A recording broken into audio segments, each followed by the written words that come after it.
સાબરકાંઠાના ઈડરનું 2.5 ઇંચ વરસાદમાં પાણી મપાઈ ગયું છે। ઈડરમાં મોડી રાત્રે વરસાદ વરસતા અંડરબ્રિજમાં પાણી ભરાયા। અંડરબ્રિજમાં પાણી ભરાતા એમ્બ્યુલન્સ અટવાઈ અનેક વાહન ચાલકોને હાલાકીનો સામનો કરવાનો વારો આવ્યો। વરસાદી પાણી ભરાતા અનેક વાહનો બંધ થઈ ગયા। ઈડરમાં બાયપાસ રોડની માંગ વર્ષોથી અધ્ધર તાલે છે। તો હાલમાં જ ન્યૂઝ કેપિટલ દ્વારા અંડરબ્રિજમાં પાણીની હાલાકીને લઈને પણ અહેવાલ પ્રસારિત કરાયો હતો। જો કે તંત્રની આંખ ખુલતી જ ન હોય તેમ ઈડરના મુખ્ય માર્ગ પરના અંડરબ્રિજમાં પાણી ભરાયા હતા। શહેર વચ્ચેથી પસાર થતી રેલવે લાઇન પર બ્રિજની બદલે અંડરબ્રિજ બનાવાતા હાલાકી જોવા મળી। વરસાદી પાણી ભરાતા સ્થાનિક વાહન ચાલકો સહિત રાહદારીઓને ભારે હાલાકી થઈ રહી છે। યાત્રાધામ અંબાજી સહિત રાજસ્થાન તરફ જતા વાહન ચાલકો રાહદારીઓ સ્ટેટ હાઈવેનો ઉપયોગ કરે છે। અગાઉ પણ અંડરબ્રિજમાં પાણી ભરાતા 2 દિવસ સુધી સ્ટેટ હાઈવે બંધ રહ્યો હતો। રેલવે લાઇન પરના અંડરબ્રિજમાં પાણીના નિકાલના અભાવ વચ્ચે હજારો વાહનના પૈડા થંભી જતા હોય છે। રેલવે અંડરબ્રિજમાં પાણી ભરાતા ઇમરજન્સી ખાનગી એમ્બ્યુલન્સ પણ અટવાઈ। ઈડરના જે શહેરીજનો છે તેઓ વર્ષોથી જૂની બાયપાસ રોડની માંગ આજે પણ અધ્ધર તાલે છે। આગામી ચોમાસાની ઋતુમાં પાણીનો યોગ્ય નિકાલ ન કરાય તો હજારો વાહન ચાલકો સહિત રાહદારીઓને તકલીફ પડશે। તો આજ વિશે વધુ જાણકારી માટે સંવાદદાતા ચિરાગ આપણી સાથે લાઈવ જોડાયા છે। ચિરાગ, ઈડરમાં ગઈકાલે વરસાદ વરસ્યો જેના કારણે અંડરપાસમાં પાણી ભરાયા અને વાહન ચાલકો અટવાયા। ખાસ કરીને 108 એમ્બ્યુલન્સ પણ અટકાઈ। દર્દીઓને ભારે હાલાકીનો સામનો કરવો પડ્યો। આ સાથે સ્થાનિકોની વર્ષો જૂની જે માંગ છે રોડ રસ્તાને લઈને એ પણ પૂરી ન થતી હોય એવું જોવા મળ્યું છે। શું જાણકારી, હાલ શું સ્થિતિ ત્યાં? જે સાબરકાંઠા જિલ્લાના ઈડર શહેર વચ્ચેથી પસાર થતો આ મુખ્ય સ્ટેટ હાઈવે રોડ માર્ગ છે।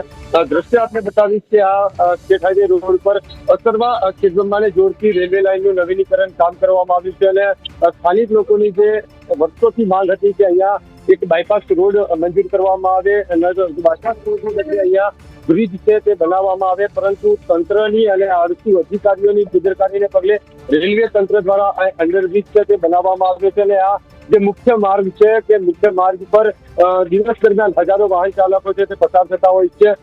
મોટા અંબાજી સહિત રાજસ્થાન તરફ જતા વાહન ચાલકો છે તે આ રોડનો ખાસ કરીને જે ઉપયોગ છે તે કરતા હોય છે, પરંતુ વરસાદી જે ઉનાળાની ઋતુમાં કમોસમી વરસાદમાં જ આ તંત્રનું પાણી છે તે મપાઈ ચૂક્યું છે અને જે ગત રાત્રિના સમયે જે 2.5 ઇંચ જેટલો વરસાદ છે તે ઈડરમાં ખાબક્યો હતો અને 2.5 ઇંચ વરસાદની અંદર આ અંડરબ્રિજની અંદર વરસાદી પાણી ભરાયા હતા, જેને લઈ જે ઇમરજન્સી એમ્બ્યુલન્સો છે તે પણ અંડરબ્રિજની અંદર ખોળવાઈ હતી।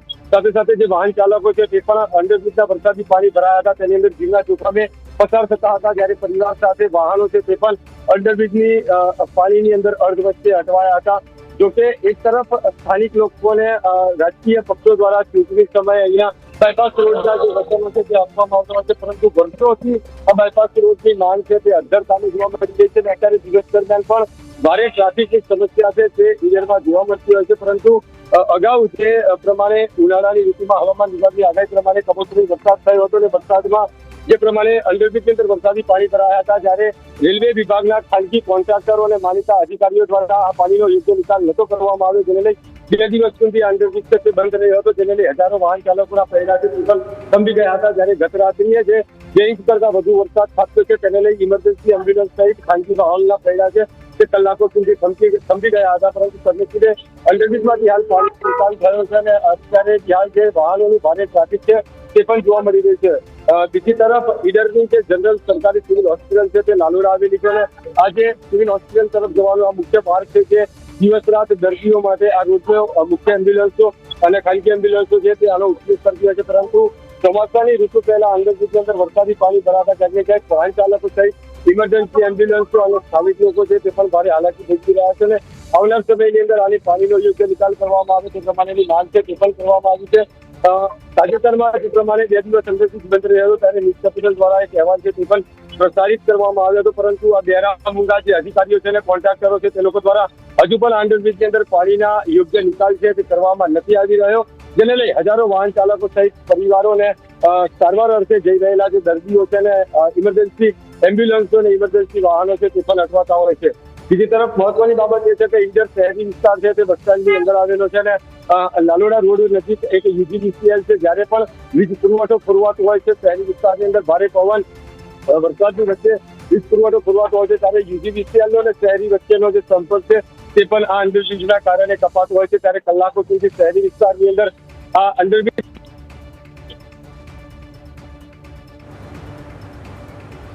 બિલકુલ ચિરાગ, ઈડરવાસીઓ બાયપાસ રોડની માંગ વર્ષોથી કરી રહ્યા છે। આ માંગ અધ્ધર તાલે છે। ગઈકાલના વરસાદમાં જ પાણી મપાઈ ગયું છે તંત્રનું। આપની પાછળ કેટલાક સ્થાનિકો છે, ઈડરવાસીઓ છે, એમની સાથે પણ વાતચીત કરવાનો પ્રયત્ન કરશો। તેમની શું માંગ છે, તેઓ શું કહી રહ્યા છે? જે પ્રમાણે ઈડરના શહેરીજનોની માંગ હતી વર્ષોથી, અને વર્ષોથી માંગ છે તે અધ્ધર તાલે છે, પણ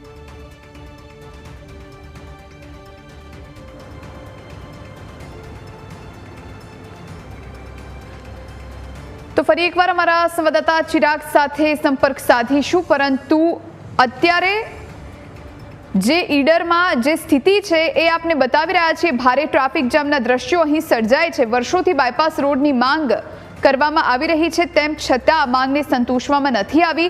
ગઈકાલે રાત્રે માત્ર 2 ઇંચ જેટલા વરસાદમાં જ તંત્રનું પાણી મપાઈ ગયું, કારણ કે અંડરપાસમાં પાણી ભરાઈ જતા અંડરપાસ બંધ કરવાની સ્થિતિ સર્જાઈ હતી।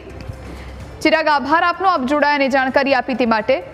તો 108 એમ્બ્યુલન્સ પણ ફસાઈ હતી, એટલે દર્દીઓને પણ ભારે હાલાકીનો સામનો કરવો પડ્યો હતો, અને જે વાહન ચાલકો હતા તેમને પણ ભારે મુશ્કેલીનો સામનો કરવો પડ્યો હતો।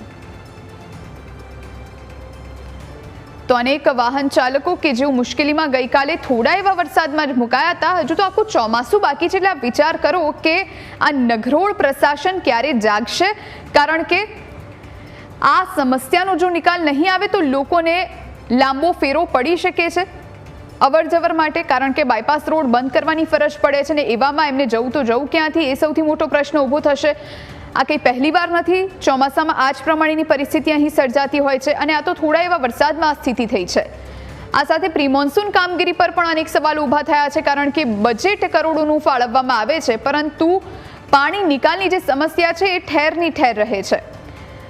તો સાબરકાંઠાના ઈડરનું 2.5 ઇંચ વરસાદમાં જ પાણી મપાઈ ગયું છે। ઈડરમાં મોડી રાત્રે વરસાદ વરસ્યો, અને જેના કારણે અંડરબ્રિજમાં પાણી ભરાયા છે। આ સાથે બાયપાસ રોડની સ્થાનિકો છેલ્લા ઘણા વર્ષોથી માંગ કરી રહ્યા છે, પરંતુ આ માંગને સંતોષવામાં નથી આવી, જેના કારણે પણ લોકો હવે અકળાયેલા જોવા મળી રહ્યા છે। તો એમ્બ્યુલન્સ પણ ફસાઈ હતી, લોકો પણ ફસાયા હતા, અને તેઓ રોષે પણ ભરાયા। અંડરબ્રિજમાં પાણી ભરાતા એમ્બ્યુલન્સ અટવાઈ ગઈ હતી, હાલાકીનો સામનો કરવો પડ્યો। વરસાદી પાણી ભરાતા વાહનો બંધ થઈ ગયા। ઈડરમાં બાયપાસ રોડની માંગ વર્ષોથી અધ્ધર તાલે છે।